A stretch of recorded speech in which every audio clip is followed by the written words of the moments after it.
Hey guys, welcome back to more satisfying revenge Reddit stories. In this Ripestories video, F the customer, that's what my manager shouted at me right before firing me for refusing to commit fraud. He thought he had all the power, he thought he could ruin my career, but here is how getting fired was the best thing that ever happened to me. Let's dive right into the video. And the first one is titled, Boss went back on their word, manager backstabbed me, so I helped get their store shut down. So a few years ago, I got hired on as a general manager for a small corporate chain specializing in ice cream. They were not doing well as the pandemic had just ended and they needed someone to boost their sales. I was hired on with the promise that once I had doubled the sales of the store, I would get a substantial pay raise. I hit that goal 5 months into the job. During my 6-month evaluation, I was given a small raise, not even half of what I'd been promised. I was told that the store was still catching up, so they couldn't afford the raise they had previously quoted to me. If the store continued on its upward track, I would get my raise at my 1-year evaluation. Yeah, no. I started looking for other jobs and stopped going above and beyond in my duties. The assistant manager I'd hired noticed and took up the mantle, secretly going to my boss to get my job. After a month, it worked. They were going to demote me and promote her to GM before I quit. A few months later, a friend sent me a screenshot of a post on Facebook where a girl was warning people not to work at that shop because they won't pay you. I reached out to her, found out she hadn't been paid for a week's worth of work, and the GM, my old AM, wouldn't do anything about it. The corporate number was not publicly listed, but I still had it saved in some emails, so I gave it to her and told her she ought to let corporate know about what is going on in that store. The store was shut down by the end of the next week. It was closed for a month before having a grand reopening with new owners and management. I got revenge in a 2 birds, 1 stone kind of way. And the next one is a fantastic title Prorevenge story, which is titled How I Ended Up with My Boss's Job. And by the way guys, if you enjoy these revenge stories about awful working situations, then please don't forget to like the video and leave me a comment if you want to support me. Thanks a lot. So I was working for an advertising agency, a pretty big one, and I had an unethical manager. Well, when I started out, I had a manager who was one of the most unethical managers I've ever dealt with. He would order his sales reps to do things that would increase his bonuses, which are based on margins. Example, say a client decided to buy product XYZ and their spend was $2,000 a month, he would want the agent to put up products ABC and keep the spend at $2,000 even though the client didn't agree to that. Fact is, the clients generally would not notice, but if they did, it would cost you your job. I was the guy that refused his demands and he would tell me to cheat the client and I would refuse. Now he would get mad, but I would not care. This went on for quite a while. Now, there's something I don't tell people very often. I live in a one-party consent state, which means so long as I'm aware a conversation is being recorded, I can record it without informing the other party. And well, I had just upsold my largest client, making him even larger, but I did not sell the product my boss wanted me to sell. He demanded I switch things around, but I refused. I told him I sold the client XYZ, that's what we agreed to, I'm not gonna change that without the customer permission.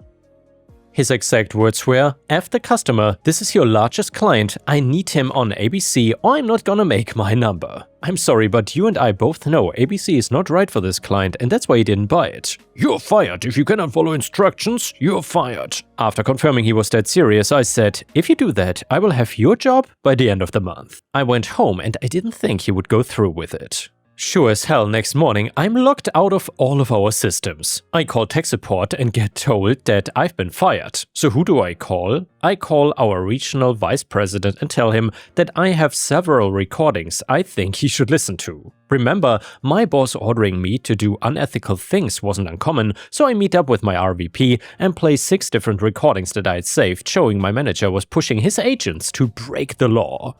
To which my RVP leaned back in his chair and let out a sigh knowing he had to fire my manager. Having a sales manager that is forcing his reps to break the law is just bad business. At which point I asked for my job back. And well, he agreed that I would get my job back and asked me to take the week off and call him on Monday. He told me he would talk to payroll and make sure I got paid for this week as well.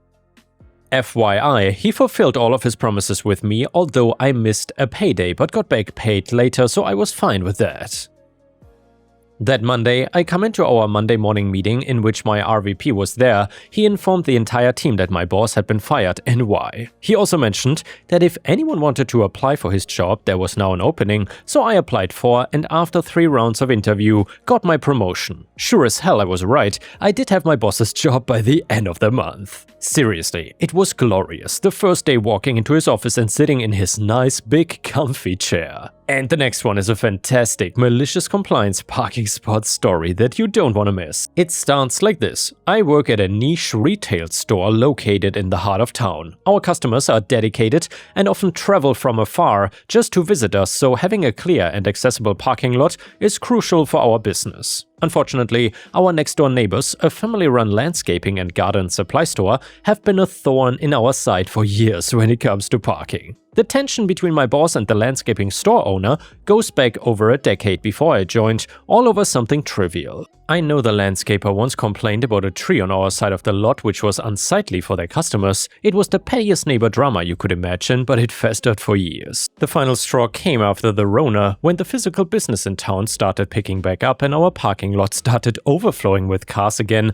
many belonging to the landscaping store's customers. See, our 2 parking lots are connected. Ours is about twice the size of his, but the landscaper had decided to reserve almost all his spots for his landscaping vans. Ironically, those vans are rarely even there during business hours.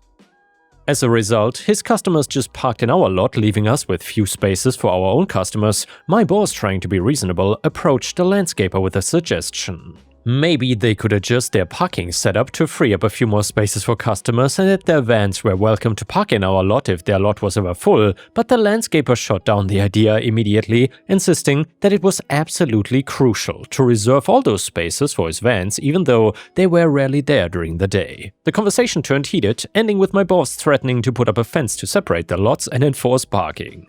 The landscaper practically daring him shot back, "Go ahead," probably knowing how expensive that would be, as you can imagine, and ended with both men storming off and not speaking for 2 years. Typical neighbor stuff. Fast forward to recently, and we got a golden opportunity when a parking management company approached us with a proposal. They offered to install automated license plate cameras to enforce parking, allowing us to fine vehicles that stayed beyond a generous 3-hour free window. If they hadn't paid, the setup would be free, we would get most of the revenue, and they would keep any fines issued. It was actually perfect, especially since we were losing spaces to freeloaders and it wouldn't really impact the customers of the nearby stores, and if anyone had a good reason to park there for longer, then we could give them an extension at our discretion. However, for the cameras to work, they needed to cover both our entrance and the landscaping store's entrance. Being the considerate neighbor, again, my boss had the parking company rep reach out to the landscaper to explain the deal and benefits. But true to form, the landscaper didn't even let the rep finish before kicking him out, making it very clear that under no circumstances would his lot become a paid parking zone. Instead of going through the hassle of putting up the necessary expensive fence, my boss had a better idea. Big rocks. One of his construction buddies had a stash of leftover rocks from a recent project and offered to place them for a great price. The parking company even agreed to front the cost to be repaid through future parking revenue. On Monday morning before our opening hours, one of the buddy's employees, a big burly guy with arms like tree trunks, arrived with a truck and crane to place the rocks. The rocks were neatly spaced to allow pedestrians to pass with carts, but completely blocked vehicle access. The landscaper stormed out, yelling and trying to intimidate the worker into stopping. But the worker, unfazed, calmly told him to step back for his own safety, which made the much smaller landscaper back down and retreat in frustration. The rocks were not just a physical barrier, they quickly became a mental obstacle for the landscaper's employees. Their muscle memory kept bringing them into our lot, only for them to realize too late that they couldn't drive through anymore. We watched from our newly installed surveillance cameras just in case the neighbor tried anything, trying not to burst out laughing as their vans ended up awkwardly stuck. They would have to reverse out and go all the way around to their own entrance, only to perform a series of painful maneuvers to squeeze into their now much smaller parking area. At one point, we even caught one of their rushing vans clipping a rock while trying to maneuver, a little bonus for our viewing pleasure. The next day, the parking company arrived to install the license plate cameras and set up the signage, which took a few hours. Throughout the installation, the landscaper's family members were prowling around our lot, snapping photos and videos as if they were on a mission to find some kind of violation. But the parking company was very professional and had done everything by the book, so there was nothing for them to report. In the meantime, though, my boss was positively glowing with satisfaction as he helped direct the installation. Here's the best part: we noticed that the neighbor's family had started parking their personal vehicles in our lot, likely out of spite to mess with us. So then one day my coworker saw one of the family members dash out of their store and sprint to their car. We thought it was odd at the time, but didn't think much of it until the following week when the landscaper's son came into our store looking a bit embarrassed. Apparently, he had accidentally overstayed the 3-hour limit and received a $150 fine. The son practically begged us to waive it, insisting it was just a simple mistake. My boss politely responded, "Oh, I would really love to help, but it's just out of our control now. The parking company handles all the fines." The look on his face was priceless. He left, shoulders slumped, retreating back to their store. Ever since, our lot has been blissfully clear, and our customers have no trouble finding any spaces. Meanwhile, the landscapers have been grumbling as they have a harder time maneuvering their vans, still trying to pretend they are not bothered. As for my boss, he's been smiling a lot more lately. Sometimes the best revenge is simply letting people get exactly what they asked for. The next one is titled, "Who says we need that anti-slip surface on the outdoor pavement? Everyone below you, that is who." Posted on r/malicious compliance. So this story takes place in the latter half of 2022 in the UK. Names the company have changed, not mentioned due to NDA and overzealousness on behalf of the company. Part 1. The issue begins. I worked at a major tourist attraction during this time, and we got thousands of customers every day. Part of our attraction was outside, and we had expanded part of the outside to accommodate new parts for the attraction. In order to blend with the theme of the new section, a brand new brick pavement was installed in the area. Upper management had at the time a tendency to not think things 100% through, and this was no different. The big thing was that it was decided not to install an anti-slip surface on the brick pavement, and now we were in the middle of summer, and it was a particularly dry summer, but nonetheless, when it isn't dry, we got a lot of rain and a lot of snow and frost. We needed that anti-slip surface. We told upper management this, and as per usual fell on deaf ears. Winter comes far too soon, and with it all the rain that was meant for summer and to make up for a dry autumn, and the winter of 2022 was bad for the UK. Temperatures fell to single digits and then negative in the Celsius, and with this cold came a permanent frost over the brick pavement and the beginning of the malicious compliance. Part 2, the compliance. The first slips and falls heralded us to the idea. At the time, the company required us to write in paper accident and incident reports about everything if something bad happened. Now, anyone who's worked in tourist attractions, we've all seen kids fall from being too excited, and we often do a polite to see if blood, gore, missing limbs are present, and if all is good, we just ignore it. No one likes paperwork, right? Not to mention, due to upper management's distaste for us, we had to take the long way to the offices where the paper was to fill it in and get someone to cover us while we filled it in. Upper management hated us being in their special offices and not out with the paying customers, and it is worth mentioning in their defense, our lower managers and middle managers were on our side because even they knew what upper management was doing was utter nonsense. So they saw what we were doing and agreed with it. What happened was every single slip that occurred outside on the impromptu ice rink that was the brick pavement we would report. That's about 15 to 20 minutes of us in the warmth, not freezing our butts off, writing about how someone had slipped in the exact same manner as the last 10 people, all in plain view of upper management. I like to believe that they began working from home more due to us being there in their office. I learned from one of our lower managers, that is a dear friend, that the stack of reports handed to upper management was measurable in inches. I don't regret saying that I was one of the top 3 contributors to that pile. Part 3, the bare minimum response. Upper management finally began to make efforts to fix the situation. They decided to just cordon off the vast majority of the brick pavement with temporary, ugly barriers and put down anti-slip mats to make a path for the parts of the attraction that they wanted visitors to walk in. They thought they had won, but we knew better. Anyone who has worked with tourists knows that tourists are a special breed of stupid, told not to touch the very important items they will touch, told to keep their kids near and not let them wander off. I think the record for no lost kids was 4 hours, and so these barriers that everyone is required to respect, well, clearly it doesn't apply to me. Each time we told people not to go underneath these barriers, they looked like deer caught in the headlights, and the barriers were just low enough that kids would duck under and run straight onto the ice and onto their butts. Even more accident and incident reports rocked up as a result, and all upper management was do is tell us low, barely above minimum wage earners to do a better job policing this part of the attraction. Part 4 of the spectacle, the wake-up call, school kids. Oh, how we loathed schools, mostly teenager ones. Little kids no more than 5 to 10. Oh, they were delightful, we were happy with them.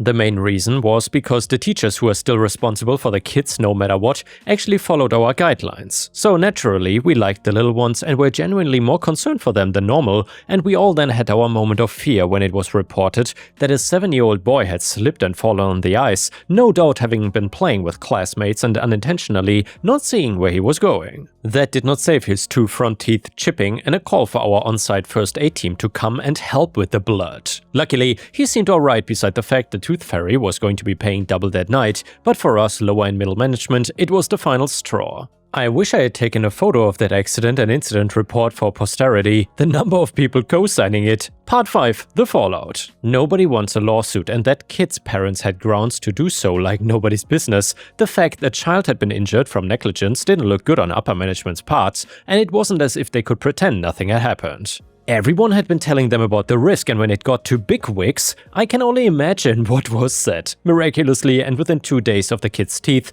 they put an anti-slip surface on the brick pavement at what was probably more of a cost than they had just done so in the summer. The barriers were removed and the number of paper accident and incident reports dramatically decreased. They finally also got around to installing tablet devices with which we could fill in reports without needing to drop position. Our lives were made easier, they got an earful, and that kid probably has a funny story for when he's older and has kids himself.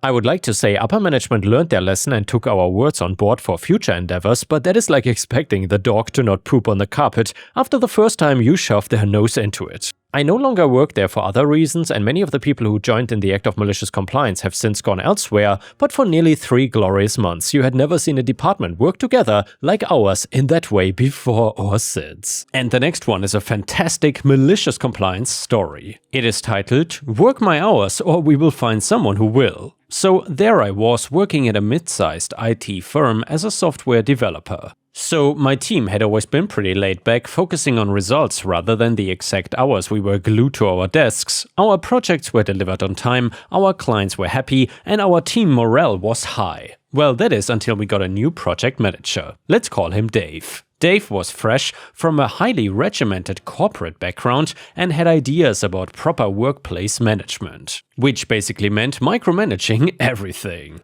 He would schedule unnecessary daily status meetings, demanded that we fill out hourly work logs, and insisted that everyone strictly adhere to 9 to 5 office hours with minimal breaks. Well, one day, during one of his infamous efficiency crackdowns, he sent out an email with a new policy that all coding must be done strictly within office hours to ensure collaboration and supervision. This was ridiculous because creative work like coding often requires flexible hours for maximum productivity. But Dave was adamant, and he ended his email with, "If you think you can find a loophole, think again. Follow the rules or we will find someone who will." Well, challenge accepted, Dave. I decided to comply meticulously. I coded strictly between 9 AM and 5 PM, not a minute earlier, not a second later. If I encountered a bug or was in the middle of a complex piece of code, well, too bad, 5 PM means the end no matter what. My teammates, fed up with being treated like school children, followed my lead. The results were predictable. Projects that usually took a couple of weeks started dragging on. Tasks that we could have completed in days with a bit of overtime took much longer because we could not capitalize on the bursts of late afternoon productivity we were used to. Our workflow was severely disrupted and the quality of our work started to deteriorate. Dave noticed, of course, and he had to answer to upper management for the sudden drop in productivity and lack of commitment, which he knew was a result of our dissatisfaction with his new policy. Well, when upper management called for an impromptu Zoom meeting with the entire at 4:30 PM to address the ongoing project delays, the entire team logged in to explain our situation. In the meeting, Dave spent half an hour shifting blame and berating individual team members. He did not even mention the 9-to-5 policy that had led to the whole situation. As the clock ticked towards 5 p.m, the tension in the virtual room was palpable and our team hatched a plan over text. Well, right on cue, as the clock struck 5 p.m, one of the employees spoke up. In compliance with Dave's 9-to-5 rule, we must log off now. And without missing a beat, every team member clicked leave meeting, leaving a stunned Dave to face the executives alone. This abrupt mass exit highlighted the impracticality of Dave's rigid policy, making it clear to the executives that change was necessary. The incident, quickly dubbed as the 5 p.m. Zoom exodus, led to another meeting where Dave was publicly admonished and instructed to abolish his strict rules in favor of more flexibility. As for me and my team, we made sure to celebrate our little victory with a well-deserved happy hour after 5 p.m. of course. And the next one is a fantastic petty revenge story which is titled "You want us to have everything ready for a la carte? Fine, enjoy the thousands and losses." So this needs some context. I'm a chef and I work in a restaurant with a diverse menu. There's only 3 of us, me and 2 helpers on shift, 3 on the other shift, and it's a lot of work, but we have our systems. Due to the menu being diverse, we usually prefer to do some things on the spot if an order comes in. For example, tomato salsa, which is just cubed tomatoes with olive oil, basil and condiments. Since it's used in only 2 dishes, we prefer to do it on the spot so it is as fresh as possible. It definitely adds to our workload and maybe the order takes an extra 2 to 3 minutes to come out, but it's better than having it pre-made and ending up thrown out if it's not used. Furthermore, we do small portions for things we know don't get asked for so often, but we cannot make them on the spot, like sauces which need time to cool down and thicken, and our boss knows all about this, and of course he prefers this system since almost nothing goes bad and ends up being thrown away. Well, this issue we had a few weeks ago is this. My boss's sister had a reservation for about 15 people, and every single one of these girls wanted baked potatoes as a side dish for their main. We did not have 15 portions of baked potato on hand, since it's something that doesn't get asked for very often, and we only baked about 6 to 7 portions that morning, since they take about 45 minutes to 1 hour to be done.